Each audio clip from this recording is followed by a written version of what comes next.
because it's thicker. Okay, so look at this, right? From here to here, in the middle of the sarcomere, really kind of right in here, all you got is myosin. So this H zone, which is just right in the center, it's just thick filaments, right? So that's simple enough. But then what about this thing called the A band? It's called the zone of overlap, where you find both thick and thin filaments. So I've drawn on this so much I can hardly see it. So let me erase a little bit of this. Okay, so the A band is the zone of overlap. Right here, A band, zone of overlap. It'd be from here to here, where we have thin, thick, thin, thick, thin, thick, you know, like that. So if I said draw me a sarcomere, I mean, I can't draw it all. It'd be easy to do. You just draw something that looked like that. You know, we've got two ends and thick and thin filaments overlapping one another. So these the terminology sounds like, oh, this is so complicated. It really isn't. It just describes, you know, the appearance of the sarcomere and where you got thick and where you got thin. And that's the reason skeletal muscles are striated, because it's the arrangement of the thick and thin filaments. It's that simple. And so when a muscle contracts, I should do this. When a muscle contracts, it just goes that direction. It relaxes, it goes back. It's easy. So that's the sarcomere. I got a little carried away when I was making this lecture. I put 5 slides of sarcomere in here. Okay, let me see how far I want to go in this. I need to do this slide. I need to do this slide. Okay. All right. Now, thin filaments, thick filaments. A little bit more detail, because I warned you, there'll be a little bit of physiology in here. So here it comes. Like, you know, give me 10 minutes and we're done with physiology. All right. So the thin filaments are actually, they look like a single unit, but in fact they're not. It's called G-actin, but let's just call it actin. And it's like, you'll see a picture in just a second. It's like 2 protein filaments twisted together, right? And that's actin.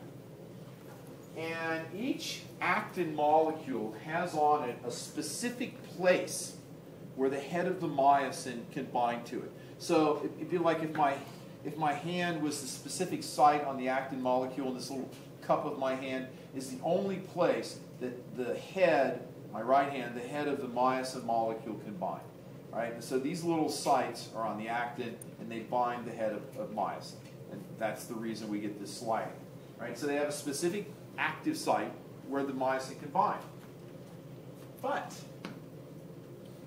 it's important to understand how muscles contract. What's happening to muscle when it's not contracting? Why isn't it contracting? What controls the contraction or relaxation of the muscle? It has to do with 2 other proteins which are associated with the actin protein. And these proteins are called tropomyosin and troponin. I think maybe they'd get a little different names to make it a little easier on us, but you'll see. It's pretty simple. So tropomyosin is a protein which covers the active sites on actin. So again, if this is the actin active site, if the muscle's not contracting, the active site is covered with a protein. So the myosin cannot bind. And that protein is called tropomyosin. Now, the other protein, troponin, is like a holder. It holds the tropomyosin in place over the active sites. So these 2 proteins are associated with the binding sites on actin that either, and you'll see in a second how it works, either allow the myosin to bind or prevent it from binding. So the tropomyosin covers the active sites, the troponin just holds that stuff in place. And so you got to remember those 2.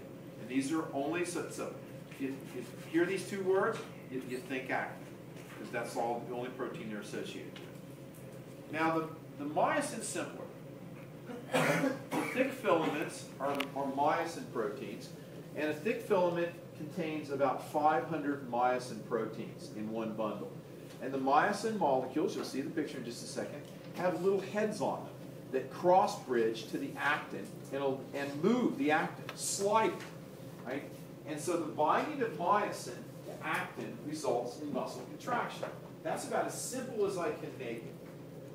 except for the fact that there's just a couple other things we probably won't get to tonight, like the role of calcium, which is very important in muscle contraction, because it allows things to happen that wouldn't happen if it wasn't there. So the picture looks like this. All right. There's some other stuff on here we're not going to worry about. A question, go ahead. I think maybe put calcium like on the hard stuff. Is it still like eat? Absolutely. See, and you know what? It's worth mentioning. It's the perfect time to do it. Like explode. Yeah, what calcium does is the simplest explanation of it is calcium interacts with troponin and causes the troponin to shift position, which moves the tropomyosin.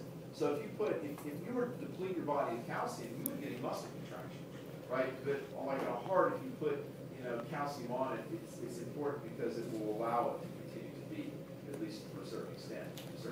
So that's a thing to remember, like in energy drinks and things like that. Sometimes you do have to replace your calcium.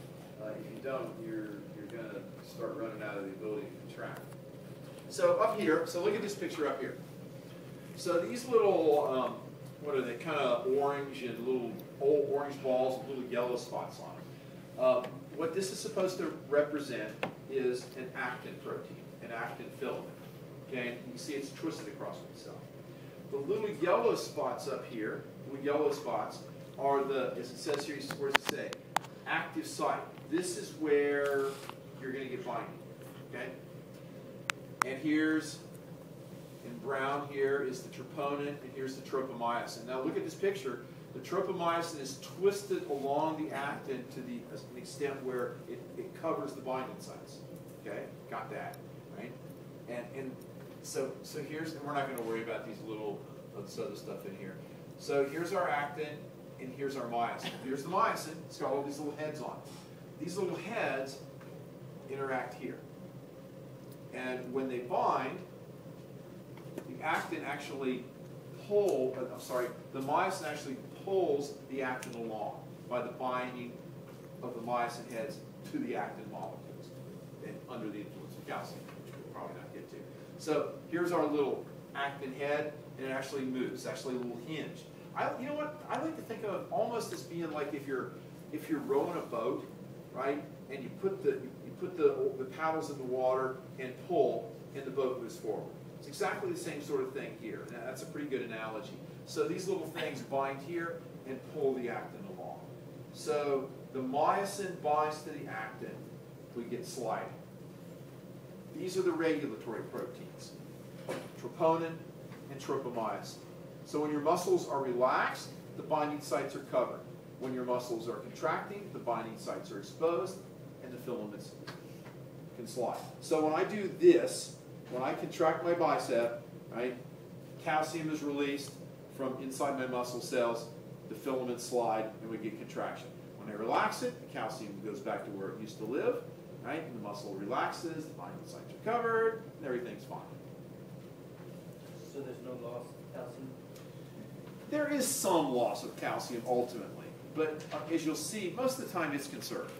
Although, if you can deplete it, there's no question about that.